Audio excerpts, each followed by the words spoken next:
दोस्तों, आप सभी को वैकुंठ चतुर्दशी की हार्दिक शुभकामनाएं।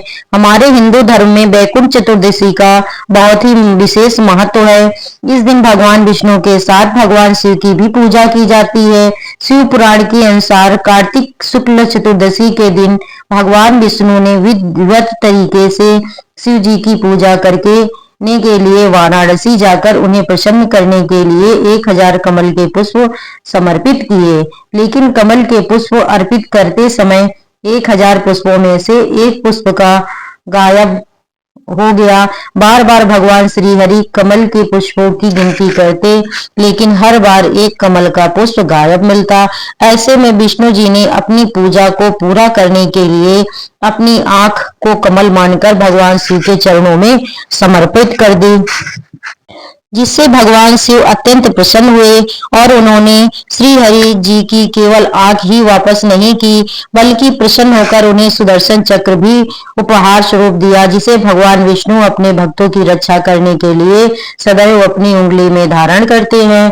वैकुंठ चतुर्दशी को हरिहर मिलन भी कहते हैं, क्योंकि ऐसी मानता है कि वैकुंठ चतुर्दशी की रात भगवान शिव विष्णु जी से मिलने जाते हैं और उन्हें फिर सृष्टि का भार सौंपते हैं, क्योंकि चतुर्मास के समय भगवान विष्णु ने सृष्टि के संचालन का और भक्तों की रक्षा करने का सारा भार भगवान शिव को सौंपा था। तो ऐसे में चतुर्दशी तिथि को निश्चित काल के मुहूर्त में भी भक्तों को विशेष पूजा अर्चना करनी चाहिए।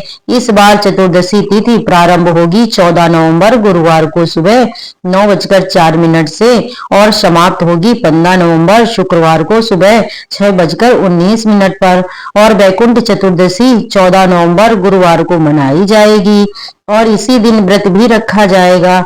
अब इस दिन रहने वाले मुहूर्तों के बारे में: सूर्योदय होगा सुबह 6:04 पर, सूर्यास्त शाम 5:38 पर, अमृत काल का समय रहेगा 6:08 से 7:33 तक और अभिजीत मुहूर्त सुबह 11:49 से दोपहर 12:33 तक।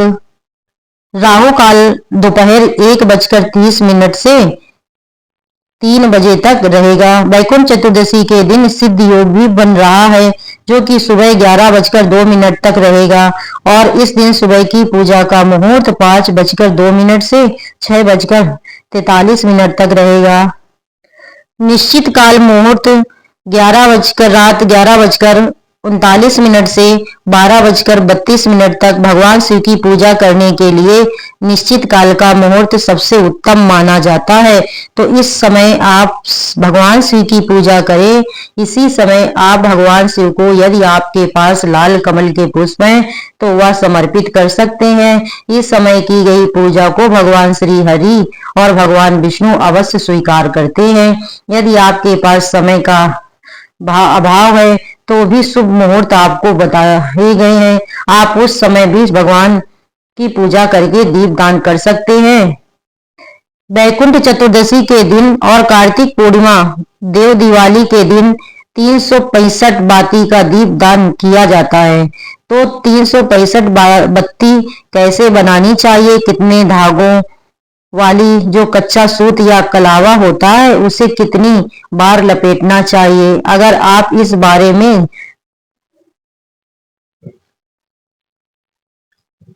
उपाय करेंगे तो बहुत ही शुभ माना जाएगा। कार्तिक पूर्णिमा को पवित्र गंगा जी में स्नान किया जाता है और दीपदान किया जाता है। बहते हुए जल में दीप जलाकर प्रवाहित किए जाते हैं। तो ऐसे में किसी कारण से यदि आप गंगा जी में स्नान करके दीपदान ना कर पाए तो घर पर ही मां गंगा जी का आवाहन करके कैसे पानी में दीपदान आप कर सकते हैं। वैकुंठ चतुर्दशी के दिन 14 दीपक जरूर जलाने चाहिए। यदि आपकी सामर्थ्य हो तो घी के दीपक जलाएं और नहीं तो आप दीपक जलाने के लिए तिल का तेल भी प्रयोग कर सकते हैं या सरसों का तेल भी प्रयोग कर सकते हैं।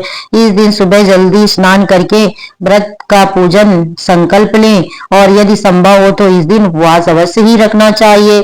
शुभ मुहूर्त में भगवान शिव और भगवान विष्णु की पूजा संयुक्त रूप से करनी चाहिए। इसके बाद उपवास रखना चाहिए। रात के समय भगवान विष्णु की और भगवान शिव की कमल के पुष्पों से पूजा करनी चाहिए। भगवान शिव को आज के दिन बेलपत्र अवश्य चढ़ाएं। अगर कमल के फूल ना मिले तो गुलाबी फूलों से भगवान शिव का पूजन आज के दिन करना चाहिए। ऐसी मान्यता है कि भगवान विष्णु बैकुंठ लोक के द्वारों को आज के दिन खोल देते हैं और इस दिन भगवान विष्णु के साथ साथ भगवान शिव की पूजा करने से बैकुंठ लोक में वास अवश्य मिलता है। पुराणों के अनुसार इस दिन का दान और जप 14 यज्ञों के समान फल प्राप्त होता है। जो लोग पूरे कार्तिक मास स्नान करते हैं उनका नियम कार्तिक पूर्णिमा को पूरा हो जाता है, लेकिन उन सभी को भी चतुर्दशी तिथि को दीपदान अवश्य करना चाहिए। इस दिन व्रत रखने वाले सभी भक्तों को दिन भर भगवान विष्णु और भगवान शिव का ध्यान करना चाहिए। अगर आपके पास चतुर्दशी तुलसी की माला है या रुद्राक्ष की माला है तो भगवान विष्णु और भगवान शिव के मंत्रों का जाप आपको इस माला से करना चाहिए। 108 बार आप किसी भी मंत्र का जाप कर सकते हैं। आज के दिन शाम को तारों की छांव में तालाब नदी के किनारे पर 14 दीपक जलाने चाहिए। आप अपने घर में भी दीपक जला सकते हैं। अगर आपके लिए संभव नहीं है कि आसपास नदी तालाब में जाकर दीप दान कर पाए और आज के दिन आप अपने घर के मंदिर में एक चौमुखा दीपक अवश्य ही जलाकर रखें। आज के दिन तुलसी जी के पौधे के नीचे, पवित्र बेल वृक्ष, बट वृक्ष के नीचे, केले के पौधे के नीचे और आंवले के वृक्ष के नीचे भी आपको दीपदान करना चाहिए। बहते जल में यदि दीपदान करना संभव हो तो बहते जल में भी दीपदान करना चाहिए। भगवान विष्णु को भोग में आप तुलसी दल अवश्य ही समर्पित करें, लेकिन भगवान शिव को तुलसी दल भूलकर भी समर्पित ना करें। शास्त्रों के ऐसी मान्यता है कि जो 1000 कमल पुष्पों से भगवान श्री हरि का पूजन कर लेता है और फिर भगवान शिव की पूजा करता है वह बार बार जीवन मरण के बंधन से मुक्त होकर बैकुंठ धाम को अवश्य ही जाता है। इस दिन हरिहर मिलन की जो विशेष पूजा अर्चना है वो रात को निश्चिता काल के समय की जाती है, जो कि मैंने आपको अभी बताया है। इस समय भगवान की पूजा अवश्य करें। भगवान को आज के दिन आप मखाने की खीर, सूखे मेवे, जो भी मौसमी फल है वो समर्पित करें। भगवान शिव को आप बेर, आंवला समर्पित कर सकते हैं। आज के दिन माँ लक्ष्मी जी और माँ पार्वती जी की भी पूजा जरूर करनी चाहिए। फिर भगवान शिव से और भगवान विष्णु से प्रार्थना करनी चाहिए कि आज के दिन पूजा करते समय या व्रत रखने में हमसे कोई भी भूल चूक हो तो उसके लिए आप हमें क्षमा कीजिए। पूजा के अंत में यदि हम इस प्रकार क्षमा याचना करते हैं तो अगर हमसे कोई गलती और होती है उसका दोष हमें नहीं लगता। अगर आपकी कोई खास मनोकामना है और आपका विवाह और नौकरी को लेकर कोई समस्या है तो उसका निवारण आज के दिन आप भगवान से चाहते हैं तो आज के दिन आपको आटे का एक चौमुखी घी का दीपक आसपास शिव मंदिर में जाकर जलाना चाहिए, जहां पर आप भगवान शिव और भगवान विष्णु का ध्यान करके सच्चे मन से ओम नमो भगवते वासुदेवाय और ओम नमः शिवाय मंत्र का 108 बार जाप करें। फिर कमल का पुष्प शिवलिंग पर समर्पित करें। ऐसा करने से आपकी जो मनोकामना है वो भगवान अवश्य ही पूर्ण कर देते हैं। दान करने की जाने वाली वस्तुओं में अन्नदान सबसे महान दान माना जाता है, तो ऐसे में आप भूखे लोगों को भरपेट भोजन करा सकते हैं और आप खीर का दान इस दिन कर सकते हैं। दूध, घी, गुड़ का दान कर सकते हैं। गौ माता को हरा चारा दे सकते हैं, जिससे भगवान विष्णु और भगवान शिव जी की कृपा आज के दिन प्राप्त आपको होगी।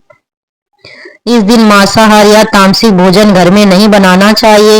यदि आपने उपवास नहीं भी रखा है तब भी आपको कुछ नियमों का पालन करना चाहिए, जैसे कि भगवान विष्णु की पूजा और भगवान शिव की पूजा सुबह और शाम को जरूर करें। दीपदान अवश्य करें। 14 दीपक जलाएं मंदिर में और जहां जहां मैंने आपको बताया एक दीपक आपको उत्तर दिशा की तरफ माँ लक्ष्मी जी के नाम का और दक्षिण दिशा की तरफ अपने पितरों के नाम का भी जलाना चाहिए और आपको इससे माँ लक्ष्मी और भगवान विष्णु की कृपा अवश्य प्राप्त होगी। दोस्तों, उम्मीद करती हूँ कि मेरा ये वीडियो आपको अच्छा लगा होगा, तो प्लीज लाइक और सब्सक्राइब अवश्य करें। दोस्तों, आपके प्यार और सपोर्ट की मुझे बहुत ही आवश्यकता है। धन्यवाद दोस्तों।